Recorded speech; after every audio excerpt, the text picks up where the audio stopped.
In-depth, investigative. This is KXAN News Today.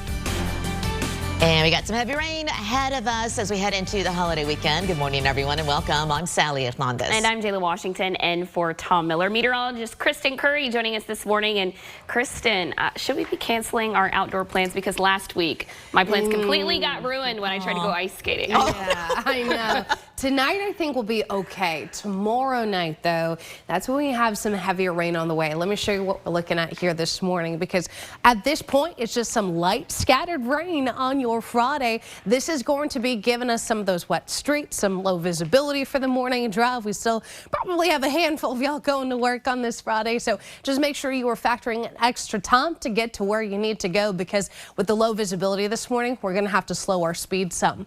Live look outside as we take a look from Round Rock. Little City Landscape Supplies weather camera. I-35 kind of empty, but we still have a few cars out there. Temperatures in the upper 50s to low 60s. These numbers are actually fairly similar to what we had yesterday. 60 degrees right now in Austin is exactly where we were yesterday at this time. Maybe 1 to 2 degrees on either side of how we started Thursday.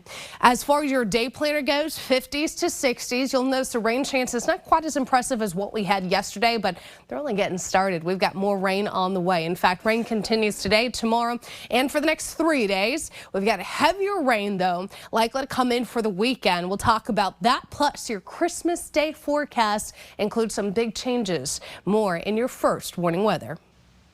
State troopers with the Department of Public Safety's Violent Crimes Task Force will soon leave Austin. This comes as hundreds of positions still need to be filled within the Austin Police Department. Yeah, some say it's a good move for the city, but others say it's a recipe for disaster. Nabil Ramadna has the story. You'll soon see fewer DPS troopers patrolling the streets of Austin. The department tells KXAN it needs the troopers to help with the, quote, ever-changing situation on the border. So them leaving is going to make it more difficult for us. The Austin Police Association expressed their thanks for the help, but this move comes as the city faces hundreds of officer vacancies. We see noticeable differences when DPS is here. A closer look at the data shows that since the task force started in March, DPS made more than 4,000 arrests and recovered more than 300 stolen vehicles. DPS adds they also seized almost 4 million lethal doses of fentanyl. Bullock says the city has to focus on hiring more police officers. I wish that we had the resources here to where we could police our city and it wasn't necessary for DPS to be here. The move to partner with DPS did not come without criticism, however. The original partnership with the city and APD paused when troopers headed to the border in May. Troopers came back in July, but not long after, the city suspended the partnership over concerns the mayor said were, quote, not in sync with Austin values. The governor ordered more troopers to join the task force a day later and continue patrol operations. We did have an experiment with DPS to have them kind of bolster our force. And unfortunately, we found that their deployment and how they were acting was not in alignment with Austin values. Councilmember Ryan Alter says we need a more robust Austin Police Department. So looking ahead, we are going to be investing in the department and figuring out ways to get more people in the door. But it may take more than that. The Combined Law Enforcement Associations of Texas, or CLEAT, has often been at odds with the Travis County District Attorney's Office. Leaders cite high-profile indictments and cases against officers as barriers to bringing in new members to APD's ranks. Consistent political persecution of our Austin police officers, we're not going to be able to recruit. Nabil Ramadna, KXAN News. Thanks, Nabil. The mayor sent over a statement saying the city's going to graduate cadet classes after Christmas and in April with another new class in February, numbering 80 cadets. He went on to say that the city will continue to support our police officers to assure public safety. It's something other cities have also seen before under Governor Abbott. San Antonio, Houston, Dallas, all seen the governor ordering DPS resources to the area to help with an influx of violent crime as needed in the last decade. This morning, a record 27,000 people are now being detailed in Customs and Border Patrol facilities. Yeah, NBC's Guad Venegas explains from Eagle Pass. With the influx of people, some are left to sleep outside in the cold before they are processed, while others have been flown north by the Texas governor. The surge of migrants continues here in Eagle Pass next to the International Bridge, where thousands have arrived this week. We see the field behind us where Customs and Border Protection has been placing the migrants as a waiting area while they process them as fast as possible. Every day this week we've been here and we've seen large groups arrive during the day and also at night, many of them having to sleep in this field, creating a humanitarian crisis. We are told by the local fire department that many of these receive medical attention and some even have to go to the emergency room nearby, which is also creating an issue for the resources that are available to the people in these border towns. Meanwhile, the governor in Texas has now begun chartering flights to send migrants to the city of Chicago. This after the city of Chicago had imposed restrictions to the buses that were taking these migrants. This and more coming up on Today. Well, the plan to build a new school to replace Robb Elementary in Uvalde, the site for our state's deadliest school shooting, is now on hold. That is because of rising costs. The pause will continue while the district looks at bids to see the most cost-effective plan for a new school. And also this week, the Uvalde County District Attorney said a criminal investigation into police failures during the shooting that left 19 students and 2 teachers dead will continue into 2024. Prosecutors originally said they'd share evidence with a grand jury this year. Russian drones striking the city of Kyiv early today, with officials reporting strikes on widely separated residential districts. It was the 6th drone attack on the capital this month. Officials say 2 people were injured. The drone attack also triggered a fire on the upper floors of an apartment building. Fortunately, officials say that the fire was quickly brought under control. Air raid alerts have since been lifted in almost all the regions. With the arrival of the cold, flu and COVID cases, all of it on the rise, which areas seeing particularly high numbers and how it may be closer than you think? And a local community disagreeing with how to count votes, why they want to do things the old-fashioned way next year.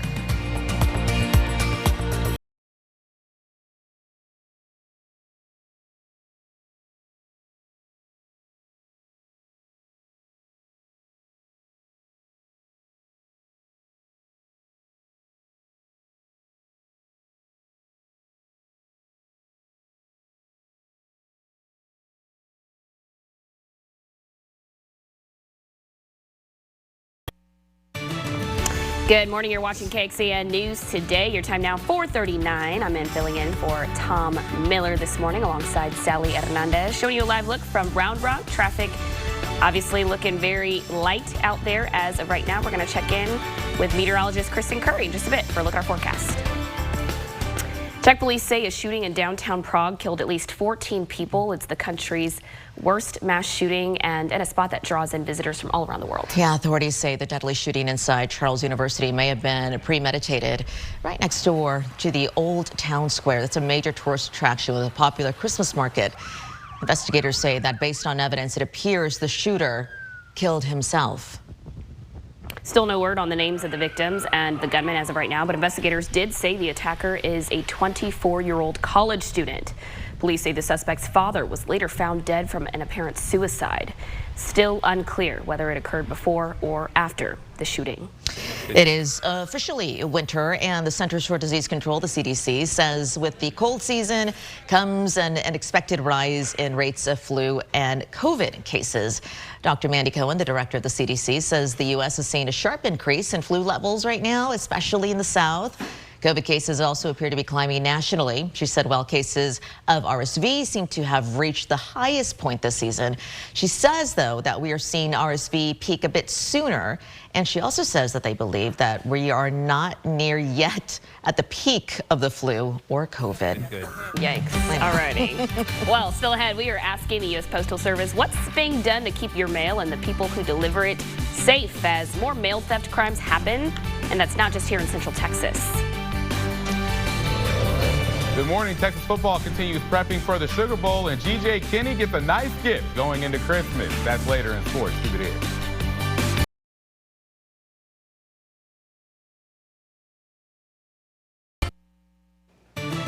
Live look outside this morning. This is LAX in Southern California. You can see the light reflecting off those streets there. They are seeing some pretty significant rain in that area, and I wanted to show you some video of that. Those waves of rain actually that we saw here in Austin recently are coming from this same storm system. It's slowly moving onto the west coast as we speak. This is what people in Santa Barbara are dealing with, though. Rain flooded streets, stranding drivers there. Heavy rain caused problems in the Los Angeles area as well. Rescue crews out this afternoon, yesterday, I should say, searching for stranded drivers. Some homes in the Hollywood Hills were damaged from mudslides. Flood advisory and flood watches continue. The storm started dumping rain earlier this week, creating a dangerous situation where water started to rise while it was still dark there. This is that same Pacific storm we've been tracking for days, but unfortunately nowhere for that water to go down there in the city. Yikes. Too much water. We can use some of that water here. We can use some of that water. Not all of it. We'll get a little bit of that water too as we get into the weekend. Let me show you what's going on with your forecast here, because this is the storm. The same storm system we've been keeping eyes on all week. The storm responsible for some of the flooded areas that I just showed you in that video. This thing is a monster, and it's slowly making its way towards us here. But as far as the timing goes, still anticipating that to make its approach at least close to us this weekend. It's not going to go directly on top of us, but it'll sling a cold front through our area, which will help our rain chances. Right now, it's just on the light side, but I would encourage you to take it easy on the speeds this morning. Those streets are still wet from the rainfall we had yesterday and from the rain that's still falling this morning.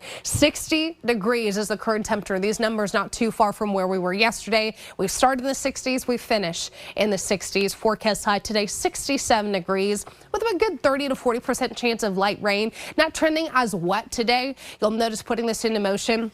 Through this morning, the clouds will hold, but maybe a few breaks of clouds here and there, but some isolated pockets of light rain still possible. It's not going to rain every hour, but the rain chance continues through the end of the day.